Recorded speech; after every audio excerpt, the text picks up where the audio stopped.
Hey, all right, YouTube, it is 2018. I'm Steve Rack with the Scapers Network. I'm looking forward to getting back into the groove with my YouTube content. I haven't done anything. I've been so busy planning, doing my calendars for the next couple of months, trying to get things set up so that when springtime comes, we're ready to go.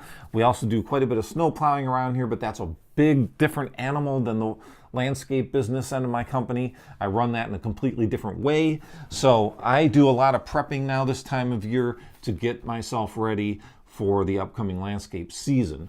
So having said that, let's go with our 5 on Friday questions.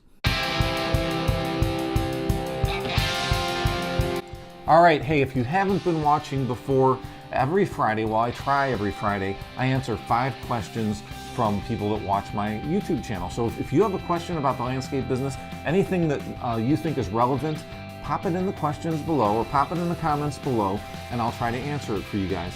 I think it's a really good way for me to connect with the people that watch the channel. In addition to that, I really love doing it. I think it's a great thing. Also, if you haven't subscribed already, please subscribe. Okay, so without further ado, here we go. My first question comes from Horizon Land Management Group. It's a long one, so here we go. He says, we are a small family-owned and operated company, been in business for 4 years. It appears that we are at a transition point where we either need to go in all to the next level or simply maintain where we are. In order to go all on the next level, it'll require getting a small business loan. To this point, we're debt-free, which is awesome, good way to be. They don't have a lot of payments, a lot of stuff like that. Their mowers are paid for. Everything is kind of paid for, which is really good. What's the best way, financially speaking, to take a small company to the next level where you're hiring a few employees and increasing to possibly 3 crews, which requires 3 trucks, trailers, mowers, blowers, trimmers, etc.? Great question. Kind of a long answer. Number one, if you start your company with 0 debt and you want to continue down that road, I think that that's a good idea. That is not the way I did it. And if I could do it over again, I would do it that way. I think it's a great way to run a business. Borrowing money is always an option. Going to the banks and getting loans, getting lines of credit, financing mowers, equipment, trucks, trailers, that's all fine. But on the other end of it, then you have the payments every month that go along with that. You need to get the business, okay? Get the business first, then work your way into getting the equipment, the mowers, the trailers, etc. of what you need. Hiring is always an issue. I always try to look for people, always, because if you find a really good person, that person can be very valuable to you and help you grow the company as well, okay? Other than that, you know, there's a lot to this question. Basically, do you want to stay debt-free? That's a big question that you have to ask yourself. Like I said before, it's super important to make that decision as to how you want to go. If you want to stay debt-free, that's a different way of looking at things. If you are okay with taking on some debt, then that's another way. So if you want to stay debt-free, then you got to wait till you get the profits to pay for the equipment, trucks, trailers, etc. that you're going to need to do the business. Sometimes that's not feasible. That's why a lot of people end up getting loans or buying stuff on credit. Thanks for the question. I also have another question. Question number 2 comes from the same group, Horizon Land Management Group. He wants to know how many years did it take to get to the 500,000 gross profit. Well, I think what he meant was gross sales.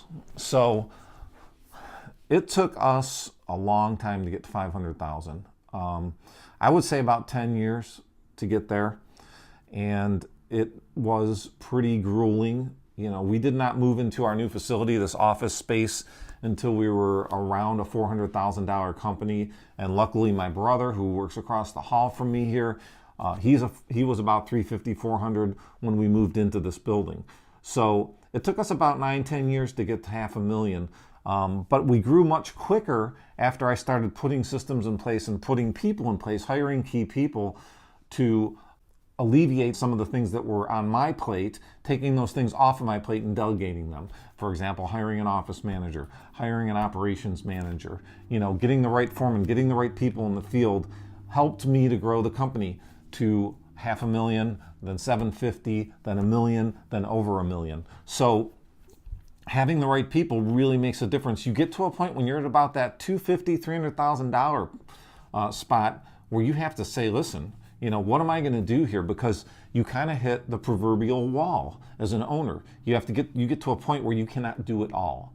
You know, when you're doing 100, 200, 300,000-ish, you can still handle the books, you can still handle doing the billing, you can still handle the sales and working in the field and everything. But when you start getting a little bit bigger than that, it gets a lot harder because you have more administrative tasks that need to be done, more HR issues that need to be taken care of, things like that. So it takes some time. It took me 10 years.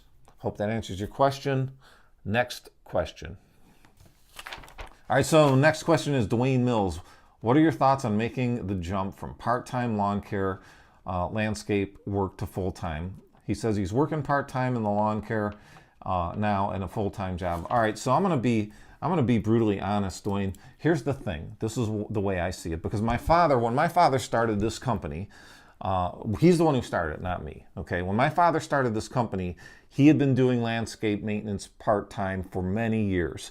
Many, many years, like since I was a little kid, and I would go out and help him, and my brother would go help him, and he would do it on the weekends, and he had some residential lawns he would cut, but he worked for a big airline. He worked for United Airlines.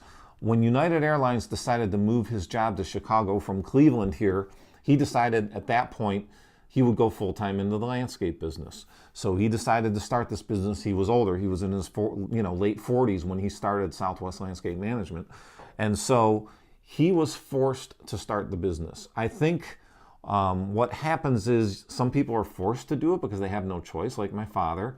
Other people do it on the side, but I think the biggest thing that I saw when my dad decided to go full-time into the landscape business is he didn't like the business end of it. He hated it.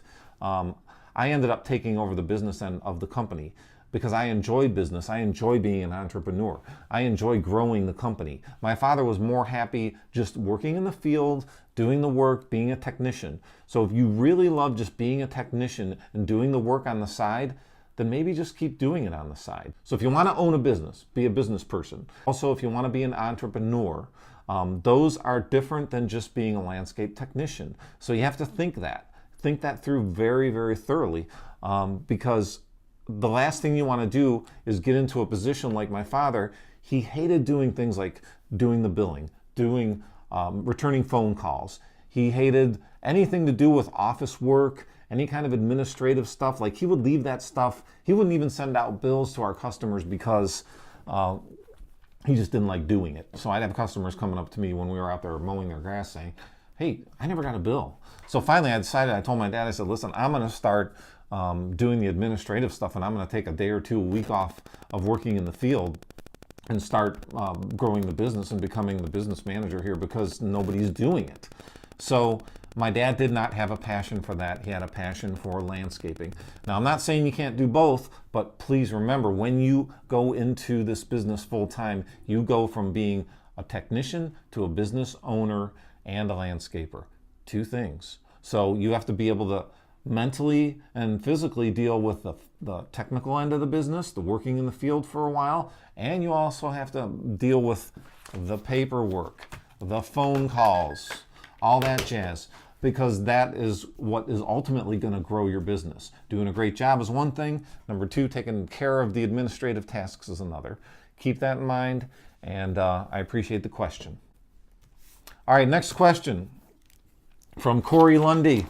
I'm new to your channel and I love the videos. Thank you, Corey. I appreciate that. How do you train your foreman to manage the crews members and the customers? I'm finding it hard to teach the foreman to effectively manage the crews to stay productive. It's an ongoing process. So training, if you want to see what we're doing here, let me see. This right here, you see how thick that is?